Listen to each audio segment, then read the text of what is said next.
주셔서 하나님의 말씀 사도행전 4장 1절부터 4절까지의 말씀 저 한 절 읽고 성도님들 한 절 읽으시고 한 절씩 교독하겠습니다.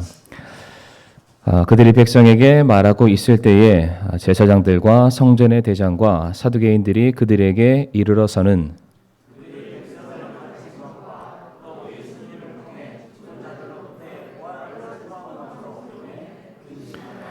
그들에게 손을 대었으나 이제 날이 저물었으므로 그들을 다음 날까지 가두었더라.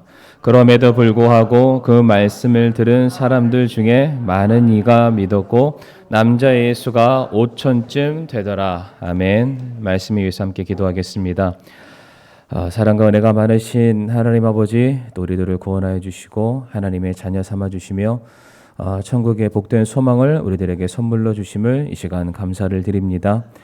이 시간 또 구원받은 하나님의 자녀들, 또 만물을 또 창조하시고 주관하시는 통치자 되시는 하나님의 자녀된 우리 거룩한 주의 백성들, 하나님 말씀 듣기를 사모하는 마음을 허락하여 주옵시고 우리가 이 말씀을 통해서 우리가 능력 있게 하여 주셔서 우리가 세상에 휘둘리는 삶이 아니라 이 세상과 싸워서 담대하게 승리하며 이기는 믿음이 저희들에게 있도록 도와주시옵소서. 예배의 시종일관을 온전히 주님의 손에 맡겨드릴 때에 모든 말씀 살아계신 예수님의 이름으로 기도를 드립니다. 아멘. 자리에 앉으시겠습니다. 오늘은 사도행전 4장 1절부터 4절까지 말씀을 통해서 세상이 두려워하는 교회라는 제목으로 함께 말씀 나누겠습니다. 사진 한 장 보여주시고요. 금은 불을 두려워하지 않는다라는 말이 있습니다. 이제 위에 사진이 이제 금을 재련하는 그런 과정 중에 한 컷입니다. 금은 불을 두려워하지 않는다. 비록 금이 불로 연단을 받는 과정을 지난다 할지라도 그 과정은 오히려 금이 가지고 있는 그 순수성이죠. 그 안에 담겨 있는 모든 불순물들을 제거하는 과정이기 때문에 금은 불을 두려워하지 않는다. 또한 금이 불을 두려워하지 않는 것은 그렇게 불로 연단받고 이렇게 망치질 당하는 그런 과정을 통해서 자신이 가지고 있는 모습보다 더 아름다운 모습으로 혹은 필요한 도구로 지연화될 수 있기 때문입니다. 그러하기에 불의 연단을 받는 과정을 겪고 난 이후 금의 가치는 몇 배나 더 많이 상승한다라고 합니다. 저는 성도와 교회가 받는 연단, 고난이 바로 우리 불을 통과하는 연단과 고난의 과정이다라고 말씀을 드리고 싶습니다. 성도와 교회는 연단의 과정과 고난의 망치질을 통해서 우리들의 삶에 불필요한 것들이 사라지는 것을 경험하게 될 것입니다. 그리고 고난과 연단의 과정을 통해서 정말로 우리들이 끝까지 영원토록 붙들어야 될 진정한 가치가 무엇인가를 다시 한번 확인해 보는 시간이 되리라고 믿습니다. 무엇보다 고난과 연단의 과정을 통해서 그동안 교회인 척, 성도인 척, 거짓으로 행세했던 모든 것들은 사라지고 진짜만 남게 될 것입니다. 성경 말씀 보게 되면 그것이 알곡과 가라지가 나뉘게 되는 그러한 일들이 이제 곧 다가오게 될 것입니다. 혹자는 이렇게 말했습니다. 우리가 지금껏 겪어왔던 지난 2년간의 코로나 사태는 교회의 위기가 아니라 진짜 교회만 남는, 그리고 교회가 본질로 돌아갈 수 있는 기회다라는 그런 말을 전해주고 있습니다. 저도 이 말에 100% 동의하고 있습니다. 어쩌면 앞으로 우리는 지금까지 겪어왔던 것보다 더 크고 더 위험하고 우리가 감히 상상할 수도 없는 더 큰 고난과 핍박과 환난과 역경을 맞이하는 시대를 우리가 도래하게 되었습니다. 물론 그 과정들 지나쳐가는 것이 쉽지는 않겠지만 분명한 것은 이러한 과정들을 통해서 성도는 더욱더 단련이 될 것이고 성도의 믿음은 더욱더 정금처럼 바뀌게 될 것을 믿습니다. 이와 같은 차원에서 우리 오늘 함께 나눌 말씀의 제목이 세상이 두려워하는 교회, 하나님만 두려워하고 하나님만 신뢰하고 이 세상에서 거룩히 구별된 하나님의 믿는 주의 백성들로서 우리들이 우뚝 서기를 간절히 사모합니다. 지난 시간부터 이제 계속해서 우리 성전문에 앉아 있었던 거지 안진뱅이에 대해서 말씀을 드리고 있습니다. 성전문에 앉아 있었던 거지 안진뱅이가 고침을 받게 되었을 때에 그 광경을 바라보고 그 소문을 듣게 되었던 수많은 사람들이 그 문 앞으로 이제 막 몰려들게 됩니다. 그리고 그 성전 미문 앞에 있었던 안진뱅이 말고 또 다른 주인공이죠. 베드로와 요한을 향해서 이게 어찌 된 일이냐, 어찌해서 이와 같은 역사가 일어날 수 있는가를 사람들이 묻게 되었고, 그 수많은 청중들을 향해서 베드로가 설교를 하기 시작합니다. 베드로가 사람들을 향해서 선포했던 메시지는 다음과 같습니다. 너희가 십자가에 못 박아 죽인 예수 그리스도를 하나님께서 죽은 자들로부터 다시 일으키셨다. 그분은 죽으신 것이 아니라 지금도 살아 우리 가운데 역사하고 계신다. 죄와 사망의 권세를 이기신 예수 그리스도께서 저 불치병에 있었던 저 안진뱅이를 다시 고쳐주시고 그를 일으키셨던 것처럼 이제 그분께서 하늘로 오르셨지만 이제 다시 오실 그때에는 나사렛 예수라는 연약하고 부족한 이름으로 오시는 것이 아니라 이제는 만물을 주관하시고 지배하시며 심판하실 만왕의 왕이요 만주의 주로 오시게 될 것이다. 그러므로 너희들아, 여기서 너희들이라는 이 말은 성문 앞에 몰려왔던 수많은 사람들을 말하는데, 이 성문 앞에 몰려왔던 사람들은 언제도 있었냐면은 예수님을 십자가에 못 박는 그 상황 가운데서도 동일하게 서 있는 사람들을 말합니다. 그 사람들을 말하기에 너희가 회개하라, 그리고 예수 그리스도를 영접함으로 말미암아 죄사함 받고 새롭게 되는 은혜를 받으라 라고 베드로가 설교하게 됩니다. 이제 오늘 본문으로 돌아와서 이와 같은 메시지 설교를 전달하고 있을 때에 이 광경을 주목하고 있는 세 부류의 무리들이 등장하게 됩니다. 오늘 1절 말씀을 보게 되면은 그들이 이제 사도들입니다. 백성에게 말하고 있을 때에 제사장들과 성전의 대장과 사두개인들이 그들에게 이르러서는이라고 되어 있습니다. 지금 베드로가 말씀을 전하고 있을 때에 제사장이라는 한 무리와 성전의 대장이라는 한 무리와 또 사두개인들이 지금 사도들이죠. 베드로와 요한에게 찾아오게 됩니다. 그런데 이어지는 2절 말씀을 보게 되면 그들이 찾아온 이유에 대해서 성경은 분명히 우리에게 말해주고 있습니다. 2절 말씀 보게 되면 그들이 백성을 가르친 것과 또 예수님을 통해 죽은 자들로부터의 부활을 선포한 것으로 인해 근심하여라고 되어 있습니다. 성도님들, 그들이 근심했다라고 되어 있는데 여기서 근심했다는 것은 그냥 조금 스트레스 받았다, 좀 신경 쓰인다 이 정도의 차원이 아닙니다. 그들이 분노했다는 것을 의미합니다. 그들이 참지 못했음을 말하는 것이고 그들이 격분했던 것입니다. 사도들이 하는 그 모든 말들이 그들이 받아들이기에는 전혀 감당할 수 없는, 이해할 수 없는 그와 같은 말들이기 때문에 더 이상 그들이 말하지 못하도록, 그들이 더 이상 사람들을 혼동시키지 못하도록 그것을 막아서기 위해서 제사장과 성전의 대장과 사두개인들이 등장을 하게 된 것입니다. 앞에서도 간단하게 말씀드렸지만 지금 사도들이 사람들에게 지금 무엇을 말하고 있습니까? 예수 그리스도의 부활에 대해서 말씀을 전하고 있습니다. 예수님은 살아계신다. 예수님은 우리와 함께 하신다. 예수님은 지금도 역사하고 계신다. 더 중요한 거, 이제 그분께서 다시 오실 때에는 심판주로 오시게 될 것이다.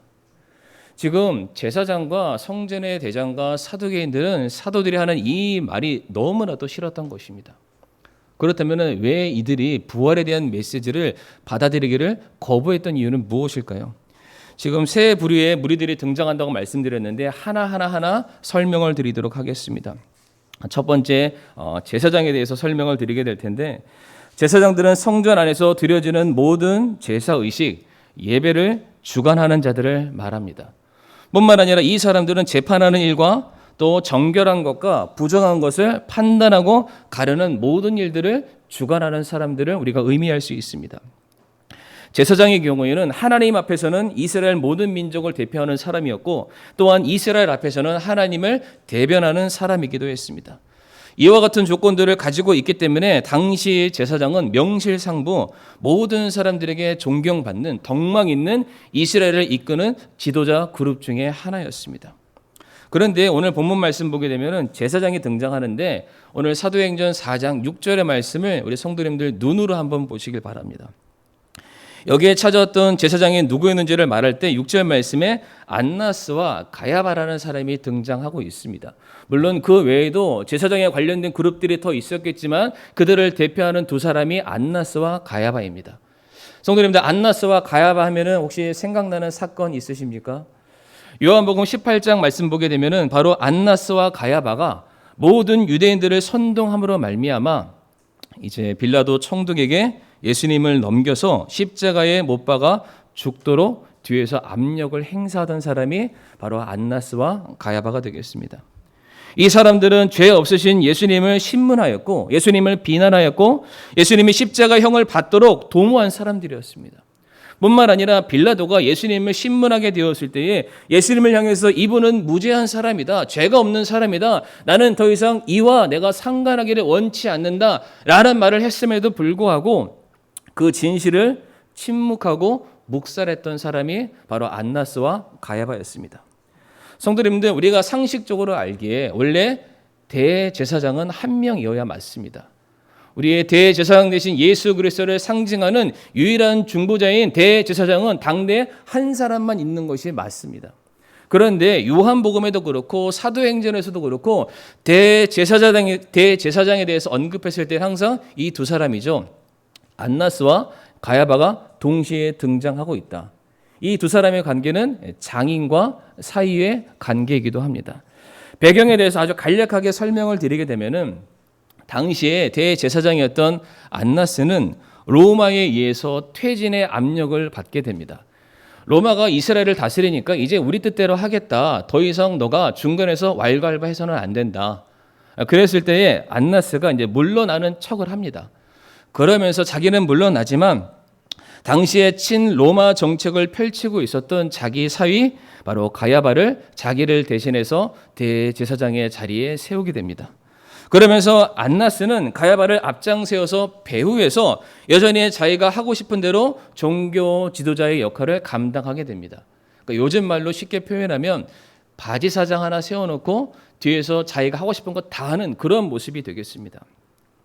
여기서 우리가 한 가지 오류를 발견할 수 있는 것은 대제사장의 경우에는 하나님을 대변하는 사람들이고 동시에 이스라엘을 대표하는 사람들이라고 말씀을 드렸습니다. 그러니까 제사장의 경우에는 세상과 타협하거나 세상의 말에 순응하거나 그들의 말에 따라서는 안 되는 사람이었습니다. 어디까지나 하나님의 말씀대로 그 말씀을 선포하는 사람, 그 말씀으로 때때로 심판할 수 있는 그런 사람, 그 모든 것들에 대해서 정확하게 기준을 세울 수 있는 사람이 제사장이어야 합니다. 그런데 본문에 나왔던 안나스와 가야바의 경우에는 그동안 자신들이 누려왔던 종교적인 이득을 계속해서 편취하기 위해서 그들은 불갑을 로마와 손잡게 되었고 이제 하나님께서 보내신 메시아를 죽이고 백성을 선동하는 일에 앞장섰던 사람들이 오늘 본문에 나와 있는 안나스와 가야바 제사장을 말하게 되는 것입니다. 이들은 예수가 하나님의 아들이라고 말한 것을 신성 모독하는 것이라고 사람들에게 말했고 저 사람이 가르치는 모든 것들은 사이비 이단 교주에 불과하다. 또한 그가 로마 황제의 권위에 도전한다면서 십자가에 못 박아 죽도록 만들었는데 갑자기 그분께서 부활하셨다는 그 메시지, 그 소문들은 이 사람들에게 어떻게 받아졌겠습니까? 그들이 사람들에게 말했던 모든 말들이 거짓이라는 것이 증명이 되는 것입니다. 그들의 말들은 잘못됐고 그들의 판단은 잘못되었지만은 예수님의 말씀은 분명하다. 그분께서는 당신이 하신 그 말씀 그대로 모든 것들을 성취해내신 분이시니 야 우리가 잘못된 지도자를 따랐구나. 이 사실이 폭로될까 봐 지금 제사장 무리들은 부활의 메시지를 전달하는 사도들을 막아서기 위해서 지금 격분한 상태로 달려오게 되었던 것입니다. 두 번째 무리죠. 성전 대장들이 있습니다. 이들은 예루살렘 성전의 질서를 유지하기 위해서 책임을 맡은 소위 말해 성전의 치안에 관련된 모든 것들을 담당하는 사람들이 성전의 대장이었다고 합니다. 성전의 대장의 경우에는 제사장 계열에 속한 직책 중 하나로서 제사장 다음가는 권한을 지녔다고도 합니다. 이들은 제사장의 명령에 따라서 제사를 제외한 모든 성전 안에 실무를 담당했던 사람들이기도 합니다.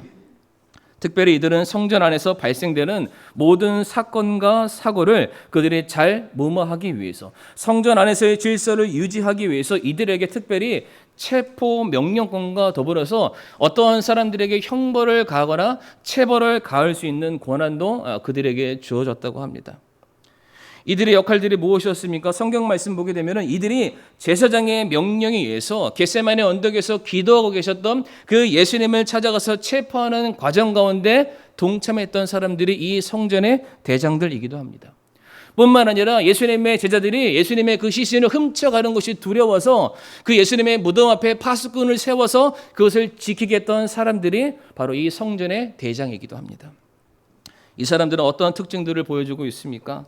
권력에 빌붙어서 그들이 진짜 섬겨야 될 메시아는 핍박하고 인간 제사장을 그들의 임금이요 그들의 주인처럼 섬겨왔었던 신앙의 모순적인 모습을 보여주는 그러한 사람들입니다. 그러니까 그들이 제사장을 붙들고 그들의 말대로 마치 개처럼 살아간다면 그들이 앞으로 살아가는 인생들은 부족할 것이 없을 것입니다.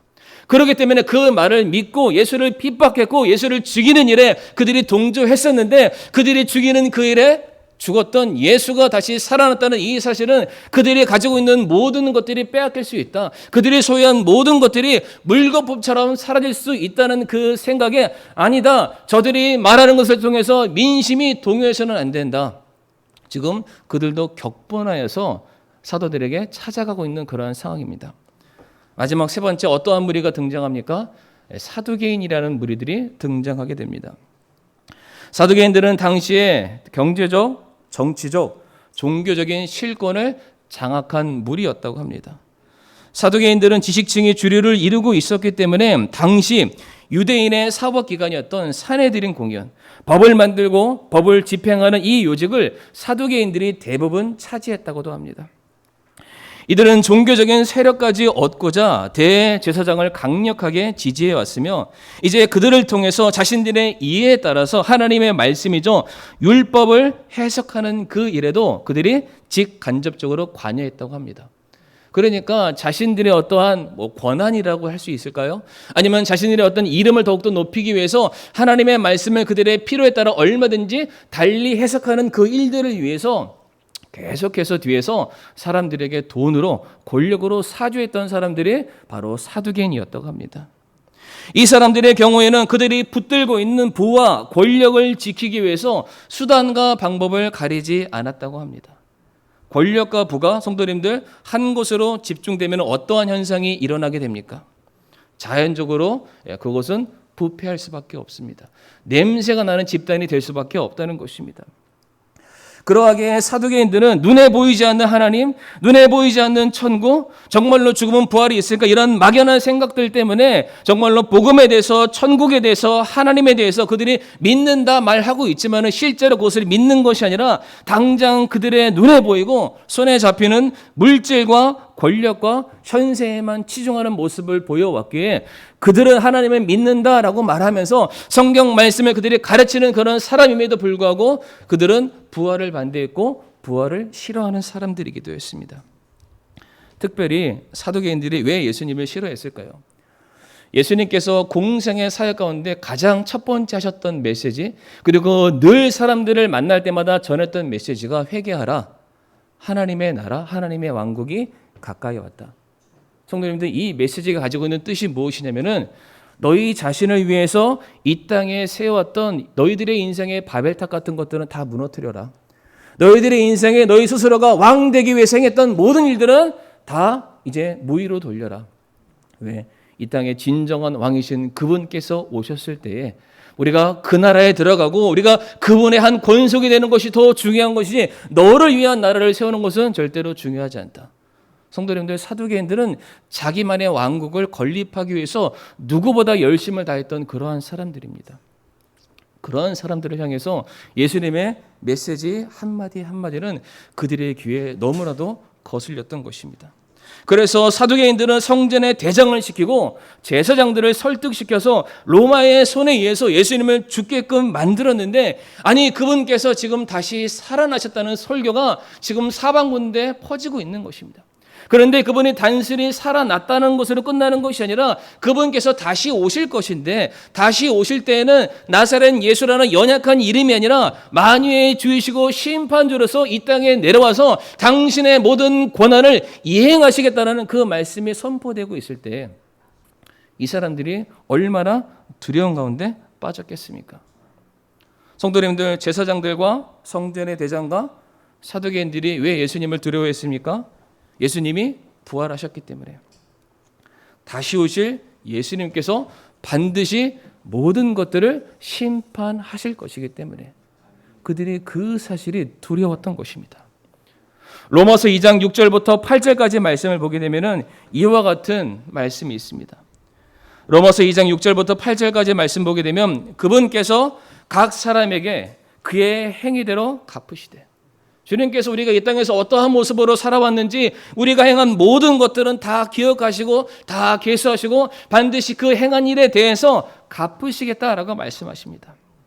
7절 말씀에 참고 꾸준히 잘 행함으로 인내함으로 영광과 존귀와 죽지 아니함을 구하는 자들에게 하늘의 것을 구하는 자들, 썩지 않은 것이 아니라 하나님의 영광을 위해서 영혼을 건지는 그 일들을 위해서 자신의 모든 삶을 다 바치는 사람들은 내가 영원한 생명으로 갚으시고, 8절 말씀에 논쟁하기를 좋아하며 따지고 계산하고 하나님 그렇게 하는 게 저에게 합당한 거예요, 이런 식으로 신앙을 믿음으로 살아가는 것이 아니라 계산적으로 살아가서 진리에 순종하지 아니하고 불의에 순종하는 모든 자들에게는 뭐라고 말씀하십니까?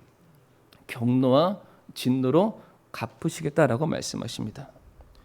성도님들, 제가 제 아들에게 30cm 자 한 대로 때리는 이러한 진노가 아닙니다. 마음에 안 드는 그 사람에게 제가 주먹 다짐 딱 한 번 하는 이러한 진노가 아니라는 사실입니다. 성경 말씀 보게 되면 하나님이 한번 진노하시면 하나님이 심판하시겠다고 하면은 한 도시가 지도상 위에서 사라집니다. 그리고 앞으로 장차 오게 될 하나님의 진노와 심판은 우리가 살고 있는 이 지구가 다 사라지게 되는 것입니다. 사랑하는 성도님들, 오늘 본문에 나왔었던 제사장이나 성전의 대상이나 사두개인들, 이 사람들의 신앙의 형태가 어떠했습니까? 이들은 하나님을 대변하는 사람들이었습니다. 하나님의 거처인 성전을 지키는 사람들이었고, 율법을 잘 연구해서 옳고 그름을 판단함으로 말미암아 다른 사람들에게는 정의의 사도를 자처하는 바로 그와 같은 사람들이었습니다. 이들은 겉으로는 신앙인인 척, 종교인인 척 행사를 해왔지만 실상이 어떻습니까? 그들은 하나님보다 세상을 더 많이 사랑하는 자들이었습니다. 그리고 세상과 손잡고 자기의 필요와 욕망하는 바를 더 우선시했던 사람들이었고, 자기의 필요를 얻기 위해서라면 얼마든지 하나님의 말씀도 새롭게 고치고 적용하는 그런 일들에 개의치 않는 그러한 사람들이었습니다. 성도님들, 우리들의 삶이 이렇게 살다가 그냥 끝난다면, 내가 원하는 대로, 내가 계획한 대로, 내가 꿈꾸는 대로 내 모든 삶들이 그냥 끝난다, 뭐 괜찮겠죠. 그렇게 살만 하겠죠. 그런데 로마서 14장 11절과 12절 말씀 보게 되면 뭐라고 성경이 말하고 있냐면, 우리가 이렇게 살다가 끝이 아니라는 것입니다. 기록된 바 내가 살아있음을 두고 맹세하노니 모든 무릎이 내게 굴복하고 모든 혀가 하나님에게 자백하리라 주가 말하노라 하였느니라. 남이 얘기하는 게 아닙니다. 제3자가 나라는 사람을 바라보면서 하나님 제 저렇게 살았대, 이게 아니라 내가 하나님 앞에 서게 되는 그 순간인데, 그 자리에서 내가 내 입을 열어서 하나님 제 인생이 1살부터 80살까지, 아니 내가 살아오는 모든 인생이 이래 왔습니다. 내가 한 일에 대해서 스스로가 자백하고 그것을 모조리 다 실토하는 그러한 순간들이 있다는 것입니다. 12절에 그러므로 이와 같이 우리 각 사람이 자신에 관하여, 누구에 관해서요? 자신에 관해서 하나님께 회개 보고를 하리라 라고 되어 있습니다. 내 입으로 내가 살아오면서 나를 위해 행한 일, 하나님의 뜻과는 무관했던 지난날의 모든 악한 행실들에 대해서 감추거나 숨기거나 줄일 수 있는 것들이 아니라 모든 것들 100% 다 실토할 수밖에 없는 그러한 때가 온다는 것입니다. 성도님들, 왜 오늘 본문에 나와 있는 제사장과 성전의 대장과 사두개인들이, 이 사도들이 하는 말들을 막아섰던 이유가 무엇일까요? 이들은 성경을 연구하는 사람들이었기 때문에 알았던 겁니다. 믿고 싶지 않았을 뿐이지 알고 있었습니다. 정말로 주님께서 부활하신 것이 사실이라면 그분께서 다시 오실 때에는 심판주로 오실 것이고, 내가 행한 모든 일들에 대해서 반드시 이것을 밝혀내는 그러한 순간들이 오게 될 텐데, 나는 그동안 정의로운 척, 이것이 올바른 척, 사람들에게 겉모습은 포장한 척, 사람들에게 의로운 모습을 보여왔지만 주님께서는 내 실상을 누구보다 더 잘 아시고, 그것만이 주님의 심판석 앞에 드러나서 이것을 책망받고 진노받고 경도하는 그런 순간 가운데 내가 서게 될 것을 그들이 두려워했기 때문에 그냥 그게 듣고 싶지 않았던 것입니다.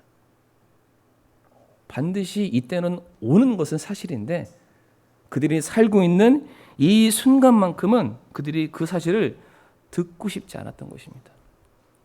성도님들, 내가 듣고 싶지 않다고 해서, 믿기 싫다고 해서 원래 있어야 될 하나님의 말씀이 사라지는 것입니까? 그렇지는 않습니다. 내 생각과 내 뜻과는 전혀 상관없이 하나님의 말씀은 그 말씀대로 이루어지고 성취가 될 것입니다. 근데 저는 이것이 여기에 나와 있는 세 부류의 무리들만에게 속한 일이 아니라고 저는 믿습니다. 우리도 마찬가지입니다. 하나님을 사랑한다 말하고 하나님의 자녀임을 고백했지만 여전히 우리가 하나님보다 세상을 더 많이 사랑하고 하나님의 말씀보다 세상의 말에 권위를 두고 하나님의 말씀에 순종하기보다는 내가 바라는 내 인생을 위해서 내가 매질하고 있고 그것을 위해서 시간을 투자하고 있고 그것을 즐거워하고 있고 그것이 한 칸 한 칸 쌓아지는 것에 내 삶의 소망을 두고 있다면 우리가 바로 제사장이고 성전의 대장이고 사두개인이 될 수 있다. 비록 우리가 직접 우리 손으로 예수님을 십자가에 못 박은 적은 없지만 우리가 그들과 전혀 다를 바가 없는 동일한 죄인이다라는 그런 사실입니다. 요한일서 2장 28절 말씀 보게 되면 어린 자녀들아 이제 그분 안에 거하라. 이것은 그분께서 나타나실 때, 그분이 부활하셨기 때문에 다시 나타나시는 것입니다. 우리가 확신을 가지게 하려 하며 또 그분께서 오실 때에 우리가 그분 앞에서 부끄러움을 당하지 아니하게 하려 함이라. 정말로 주의 말씀에 순종하는 모든 자들, 그러므로 말미암아 이 세상에서 핍박받고 내가 손해보고 희생한 모든 것들 그분께서는 다 알고 계시기 때문에 나를 위해서 살아가는 성도들에게는 내가 다시 돌아왔을 때에는 너의 모든 수고를 갚아주겠다, 너의 모든 부끄러움을 내가 덮어주겠다, 내가 너를 더욱더 존귀하게 여겨주겠다라고 말씀하십니다. 그런데 그게 아니라면 오히려 우리가 사랑하는 주님을 만나는 순간이 우리에게 있어서는 두려움의 시간이 될 수 있고 부끄러움의 시간이 될 수 있고 수치의 시간이 얼마든지 될 수 있다는 것입니다. 갈라디아서 6장 7절에서 8절 말씀에 속지 말라. 하나님은 조롱당하지 아니하시나니 사람이 무엇을 심든지 또한 그것을 거두리라. 자기 육신에게 심는 자는 육신으로부터 썩는 것을 거두되 성령에게 심는 자는 성령으로부터 영존하는 생명을 거두리라. 아멘. 사랑하는 성도님들, 예수님은 다시 살아나셨습니다. 그분께서는 부활하셨습니다. 죄의 사망도 지옥의 권세도 이 세상의 어떠한 권력도 그분을 막아설 수 있는 것이 없습니다. 이 말의 뜻은 주님이 하신 모든 말씀은 진리이며 반드시 그대로 이루어지게 된다. 주님이 부활하셨다면 그 부활하신 주님이 이 땅에 심판주로 오시는 그 날도 동일하게 있음을 믿으시길 바랍니다. 제사장과 성전의 대장과 사두개인들은 그들이 원치는 않았지만 이 사실을 알고 있었기 때문에 두려워하는 마음이 있었다는 사실입니다. 아니, 이들도 주님의 심판석 앞에 서게 될 자신의 모습을 바라보면서 이렇게 두렵고 떨리는 마음으로 제발 그런 말씀하지 마세요. 제발 그런 말로 나를 두렵게 만들지 마세요. 그들의 입을 막아서려는 그런 마음이 있는데 이 주님의 다시 오심에 대한 소망을 갖고 살아가는 우리가 왜 오늘을 이렇게 살아가야 됩니까? 우리는 다른 모습으로 살아가야 된다는 것입니다. 세상을 두려워하는 것이 아니라 오히려 세상이 우리를 바라볼 때에 정말로 주님의 다시 오심을 우리들이 살아가는 삶의 족적을 통해서 발견할 수 있어야 된다는 사실입니다. 그런데 성도님들, 다시 본문으로 돌아와서 이렇게 담대하게 부활의 메시지를 전하는 이제 베드로와 요한이 결국에는 감옥에 들어가게 됩니다. 어떤 측면에서 보게 되면 초대교회 예루살렘 교회가 막 부흥하고 성장하는 바로 그 시점에 갑자기 그 교회의 주축이 되는 두 명의 사도이죠. 베드로와 요한이 딱 붙잡혀가게 되는 이 상황. 우리 오늘날로 따지게 되면 갑자기 강단에서 막 말씀을 전하고 있는데 저희 담임 목사님이랑 저를 누가 확 데려가는 겁니다. 어떠시겠어요? 예배가 끝난 건가요? 예배 끝났으니까 막 다 집에 가시겠습니까? 아니죠. 아마 성도님들 무슨 일이 일어났나? 왜 그러나? 도대체 우리 교회 미래는 앞날은 어떻게 될까? 막 다들 막 동요가 되면서 사분을 뭐 나도 살기 위해서 뭐 집으로 가거나 아마 그런 모습들이 있었을 것 같습니다. 그런데 오늘 본문 말씀 보게 되면 지금 그 누구도 두려워하고 있는 모습을 발견할 수가 없습니다. 체포를 당하고 있는 베드로와 요한의 모습을 성도님들 한번 보시길 바랍니다. 이들은 전혀 개의치 않았습니다. 이 모든 상황들을 그저 담대하게 담담하게 받아들이고 있습니다. 그런데 참 재미난 사실은 여기 가운데 두려워하고 있는 사람들이 누구였냐면은 바로 제사장과 성전의 대장과 사두개인들이었습니다. 오늘 본문 3절 말씀 보게 되면은 그들에게 손을 대었다라는 말씀이 있습니다. 그러니까 누군가가 지금 베드로와 요한을 붙잡았죠. 체포한 겁니다. 그런데 베드로와 요한을 체포하는 그 사람의 손의 주인공이 누구냐면은 제사장의 손이었고 성전의 대장의 손이었고 사두개인들의 손이었다라고 말하고 있습니다. 지금 그들이 이 단 두 사람이죠. 갈릴리 어부 출신의 아무것도 없는 별 볼 일 없는 이 두 사람을 생포하기 위해서 지금 누가 등장했냐면은 저 말단 직원들이 나타나고 창 들고 칼 들고 나타나서 그들을 위협했던 것이 아니라 가장 고위층에 있는 그 사람들이 어떻게 해서든 이 일을 막아서기 위해서 모든 사람들이 자기의 자리를 박차고 다 나와서 엄청나게 화려한 옷을 입은 그런 사람들이 최고의 권력을 지니고 있는 그 사람들이 이 베드로와 요한을 어찌할 수 없어서 그들을 지금 붙들고 있는 그러한 상황이라는 겁니다.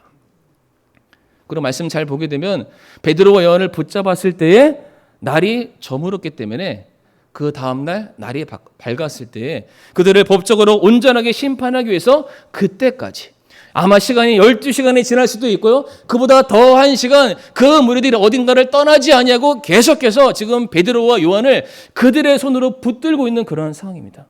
지금 얼마나 두렵고 초조한 그런 모습이 되겠습니까? 성도님들 가끔 우리가 인터넷이나 뉴스를 통해서 그런 거 보시죠. 국회의사당에서 국회의원들이 뭐 법안을 상정했을 때 상대방 진영이 우리 거를 통과시키지 못하도록 국회의원들이 반대 측 진영이 어떻게 합니까? 팔짱을 딱 끼고 국회의사당을 다 이렇게 딱 점검합니다. 그래서 막 나한테 막 찌르면은 뭐 하는 거냐 하면서 막 고소할 거라고 고발할 거라고 하고 심지어는 그 맨 앞에 있는 그 탕탕탕 치는 그 자리까지도 거기서 이불 깔고 자고 사람들이 막 인산일을 이뤄서 여기는 막 못 들어오게 해라. 그런 모습 보셨죠? 지금 정확하게 이 사람들이 베드로와 요한을 붙잡고 있는 모습입니다. 몇 시간 동안요? 10시간 이상. 그들은 지금 두려웠습니다. 그들이 말했던 부활의 메시지가 진짜라는 것이 판명되었을 때 그들의 모든 그동안 쌓아왔던 권력과 명예와 그 모든 것들이 가짜라는 것이 증명되는 그 사실이 너무나도 두려웠다는 사실입니다. 성도님들 굉장히 지금 역설적인 상황입니다. 지금 베드로와 요한이 붙잡혀 갔죠. 붙잡혀 가는 과정 속에서 그들은 아무 말도 하지 못했을 것입니다. 감히 예수님이 부활하셨다, 예수님만 우리의 왕이시다 이런 말 감히 못했겠죠. 그런데 주변 사람들이 이 광경을 봤을 때 뭘 생각하냐면 아니 무슨 일이길래 제사장이 튀어나오고 성전의 대장이 튀어나오고 사두개인들이 튀어나와서 저 아무것도 아닌 두 사람을 저렇게 붙잡고 휘어싸면서 저 사람들이 왜 이렇게 두려워 덜덜 떨고 있나. 둘 중에 하나죠. 지금 그들이 하는 말이 맞거나 아니면 저 붙들림을 당하고 있는 베드로와 요한이 했던 살아계신 예수 그리스도 그분이 심판주요 만왕의 왕이시라는 그 말이 진짜이거나. 그러니까 사람들이 그걸 다 본 겁니다. 그러니까 이 모든 광경 속에서 누구만 두려워하고 있습니까? 누구만 덜덜 떨고 있습니까? 이 세상에 가장 높은 권력을 갖고 있다는 지금 그 사람들만 벌벌 떨고 있는 그런 상황이 되겠습니다. 부활하신 주님에 대해서 확신을 가지고 담대히 이 세상에 선포하게 되었을 때 세상에서 가장 큰 권력을 지닌 사람들이 어찌할 수 없었다. 그리고 그 모든 광경을 바라봤던 수많은 사람들이 어떻게 그들의 신앙을 고백하게 됩니까? 이어지는 4절 말씀 보게 되면 그럼에도 불구하고 요한과 베드로가 붙잡혔음에도 불구하고 주님의 제자들이 복음을 증거하는 그 상황으로 그들이 핍박을 받았음에도 불구하고 교회가 자기에게 주어진 그 사명에 최선을 다해서 세상으로부터 비난의 손가락질을 당한 그러한 상황이 있음에도 불구하고 그 말씀을 들은 사람들 중에서 많은 이가 믿었고 남자의 수가 5천쯤 되더라라고 되어 있습니다. 교회는 계속해서 성장해 나갔습니다. 교회 안에는 놀라운 부흥의 역사가 계속해서 이어지고 있었던 것입니다. 복음의 위력 앞에 정작 떨고 있는 대상들은 성도들이 아니요 세상이었다는 사실을 우리 성도님들 기억하시길 바랍니다. 말씀을 마무리하겠습니다. 살아가는 성도님들, 갈수록 죄로 타락한 이 세상에서 성도가 믿음을 지키며 신앙생활한다는 것이, 복음을 전한다는 것이 정말로 쉽지 않은 시대를 우리가 살아가고 있습니다. 그런데 이와 같은 일들이 어제 오늘만의 일은 아닙니다. 노아 시대를 비롯해서 오늘에 이르기까지 계속해서 이 세상은 죄로 물들었고 계속해서 죄로 타락하고 있고, 복음에 대해서, 예수 그리스도에 대해서, 하나님에 대해서 계속해서 사람들이 자꾸만 밀쳐내고 있는 상황이었습니다. 그럼에도 불구하고 그와 같은 세상 속에서 예수 그리스도의 십자가의 공로를 힘입고 부활의 주님을 의지함으로 말미암아 자기의 삶을, 자기의 입술을, 자기의 손과 발을 도구로 삼아서 복음을 증거하고 하나님의 영광을 선포하는 자들을 통해서 하나님께서는 오늘도 일하고 계시고 그들을 통해서 놀라운 부흥의 역사를 써 내려가신다는 사실입니다. 그러하기에 우리에게 필요한 것이 무엇입니까?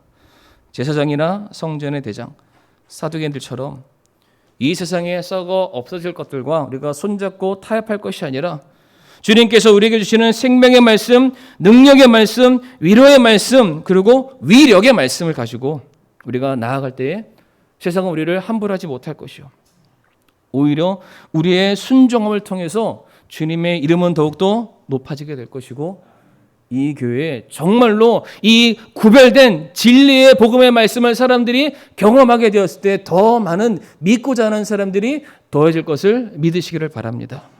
이 시간 함께 우리가 머리 숙여 기도하기를 원합니다.